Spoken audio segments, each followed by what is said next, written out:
이 어느 정밀 기계 공장의 신제품 출시 과정에서 제품의 부품 제조를 하청업체에 위탁했습니다. 이 하청업체에서 부품을 절반 정도 본사에 납품했을 때 본사에서는 이 부품들이 자신들이 요구했던 사항에 부합하지 않는다는 것을 발견을 했습니다.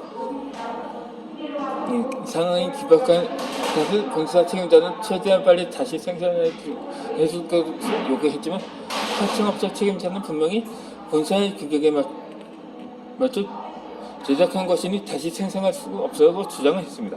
그렇게 쌍방의 양보 핑핑이 마스터는 상황을 지속시켰습니다. 본사의 공장장이 이 상황을 보고 경위를 물은 뒤 하청업체 책임자에게 제 생각에 이번 일은 온전히 본사 측이 주저면밀하지 못해 비롯한 일입니다. 거기에 업체 손해까지 끼쳐드렸으니 정말 죄송하게 되었습니다. 다행히 오늘 와주신 덕분에 이런 결점이 있다는 걸 발견할 수 있었습니다. 다만 제품은 생산해야 하는데 일이 이렇게 되어버려서 그쪽에서 조금만 더 신경 써서 마저 만들어 주시면 어떻겠습니까? 그게 우리 양쪽에게 좋은 일일 듯 합니다. 라고 말을 했다고 합니다. 그렇게 통하는 부분을 찾아 목표에 접근해야 하는 것입니다. 다른 사람의 말을 완강히 거절하는 데 습관이 있던 사람은 늘 마음속에 노를 품고 있기 때문에 자신도 모르는 사이 표정과 자세에서 딱딱함이 배어 나옵니다. 만약 이런 사람을 대할 때 처음부터 본론으로 들어가 설득하려면 절대로 그의 노의 심리를 물어뜯을 수가 없습니다. 그러므로 이럴 때는 상대방 일치하는 점을 찾아 먼저 주체와 상관없는 이야기부터 당신의 의견을 동의하도록 만들고 그가 당신의 이야기에 흥미를 느끼게 되면 그때 다시 주체로 돌아와 상대의 동의를 구하려는 노력이 필요합니다. 한 청소년이 어느 사업가에 따라 고집스럽게 쫓아가다니지만 그 아가씨는 그와 능제 제대로 맞추지 않았습니다. 왜냐하면 그가 우스꽝스러운 곱사등이었기 때문입니다. 어느 날 청년은 아가씨인을 찾아 용기를 내어 물었습니다. 하늘이 인연을 맺어준 것을 믿나요? 라는 말에 아가씨는 큰 눈망울로 하늘을 바라보며 대답을 했습니다. 이렇게 믿는다고 말입니다. 그러고는 그러면 당신이 믿으려고 반문하다 그는 대답을 했는데 남자아이들은 태어나기 전에 장차 어떤 여자와 결혼하게 될지 하나님이 전부 알려준다더군요. 내가 태어날 때도 미래의 힘으로 입이 딱 쪄져 있었어요. 그때 하나님께서 나에게 말씀하시기에 네 신부감은 곱사등이라 라더군요. 그래서 하나님께 빌었죠. 하나님 여자에게 그 곱사등이라니요. 그건 비극입니다. 그 부탁이오니 그 곱사등을 저에게 대신 내려주시고 제 신부에게는 아름다운 미모만을 주세요. 라고 대답을 했다고 합니다.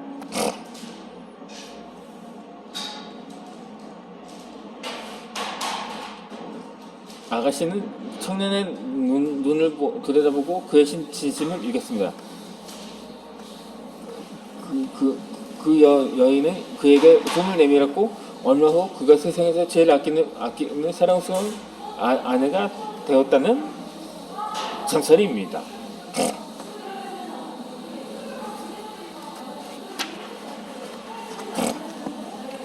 이렇게 해서 큰 것에서 작은 것으로 옮겨가는 것입니다. 다른 사람을 설득할 때 큰 것에서 작은 것으로 나아가는 방법을 써서 사리를 분석할 수가 있습니다. 그것은 면에서 점으로 한꺼번씩 벗겨나가는 기기로서 설득을 당하는 사람을 하여가 설득자의 관점에서 깊이 있고 세밀하게 이해를 가능하게 해줍니다. 게다가 새로운 관점을 받아들일 것에 대해 심리적 압박감을 덜어주기보다 쉽게 마음을 열게끔 하는 장점도 있습니다. 어느 식당의 종업원이 어느 식당의 여동이 정원이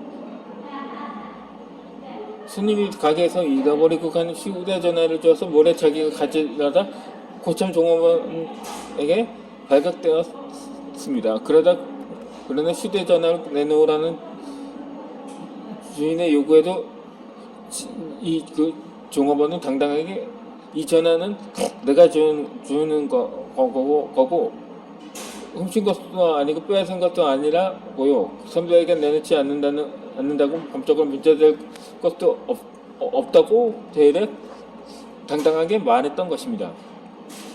그러다 주인은 불로소득이 무슨 뜻인 줄 알려고 하자 모른다고 말하자 그 집이 종업원은 입을 삐쭉 내밀며 대답하자 그 주인이 불로소득이란 노동을 통하지 않고 다른 사람이 읽은 노동의 결실을 빼앗는 것 뜻한다고 말을 했습니다.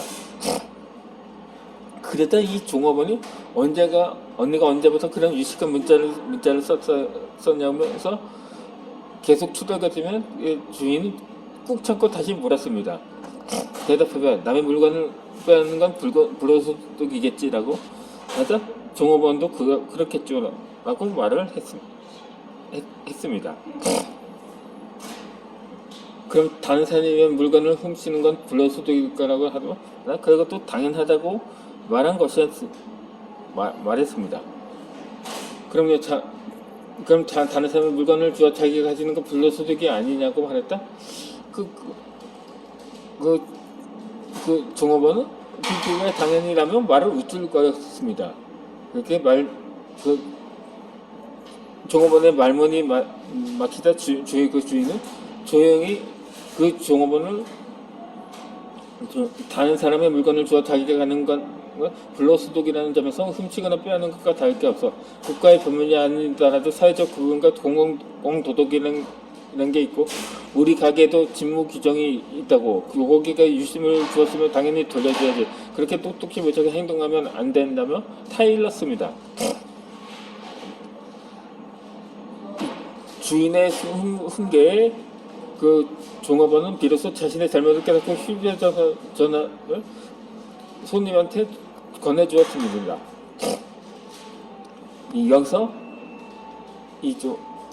여기서 주인은 종업원의 억지스러운 논리에 바로 대응하지 않고 일부러 논저한 물건에 보이는 불로소득의 의미를 깨우쳐준지 큰 것에서부터 작은 것으로 면에서 점으로 유도해 나가다 마지막에서 실질적인 문제로 접근을 했던 것입니다.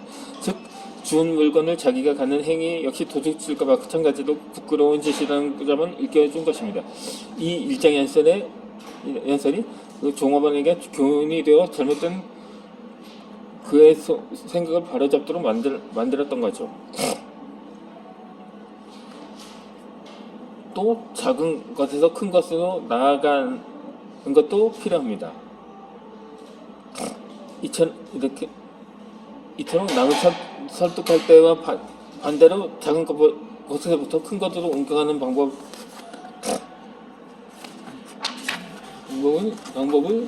쓸 수도 있습니다. 이 방법의 장점은 피설득자가 상대 뜻을 받아들이는 과정에서 새로운 지식을 얻을 수 있다는 점입니다. 이 미국 필라델피아주의 한 전기회사 사원인 웹이 자연주의 지방을 가서 영업 활동을 하게 되었습니다. 그는 한 부유한 농가 찾아가 문을 들었습니다. 그 집 주인은 할머니였는데 문을 열다가 찾아온 사람이 전기회사 직원을 보고 얼른 문을 닫아 버렸습니다. 이 웹은 다시 문을 열었고 뻐끔히 문이 열리다 재빨리 귀찮게 해서 죄송합니다. 전기에 관심이 없으신 건 압니다만 저는 전기 문제로 온 게 아니라 계란은 좀 살 수 있을까 해서 왔다고 말했습니다. 그러자 노인은 경계심이 조금 풀렸는지 문을 좀 더 열고 고개를 내밀고는 웹을 의심의 눈초리로 바라보자 웹이 부인께서 키우시는 도미니크 종 닭이 참으로 튼튼하고 좋아 보여서 신탄사는 개계란 12개 정도만 살 수 있냐고 말을 이었습니다. 그러면서 진신원이 말투로 제가 키우는 레고 혼종 신잘만 나와서 과자를 만들어도 갈색 계란으로 만든 것만 못하거든요. 그래서 아내가 갈색 달걀을 사오라더라고 하면서 이 말을 덧붙였습니다. 그제서야 할머니가 문을 열고 나왔습니다. 할머니는 조금 전보다 훨씬 부드러운 태도였고 말문을 열어 그와 달걀에 대한 이야기를 나누기 시작합니다. 웹은 마당에 있는 외양간을 가리키며 말했습니다. 부인께서 키우시는 닭이 분명 바깥 어른께서 기르신 소보다 돈을 많이 벌게 해줄 것 같은데 제 말이 맞지는 않나며 묻자 노인은 그 말을 듣고 무척 기분이 좋아졌습니다. 오랫동안 그의 남편은 이런 사실을 인정하지 않았기 때문이었던 거죠.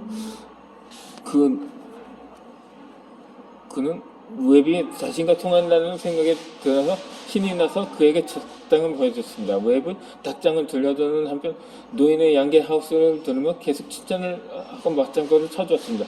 그러면서 대개 닭장에 전쟁이 있으면 틀림없이 닭의 알을 더 낳을 거라고 말을 했습니다. 부인은 그다지 반감을 느끼지 않았는지 전개를 쓰는 게 정말로 이익이 되는지를 되물었습니다. 웹은 친자라고 자세하게 설명해 주었습니다. 그로부터 2주 후 웹은 회사에서 그 부인이 보내온 정기사연 신청서를 받아볼 수가 있었습니다.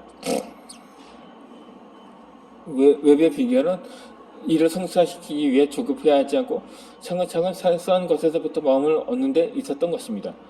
그는 구체적이고 세심하게 상대방의 기분과 상대를 분석하고 그를 토대로 전략을 썼던 거죠.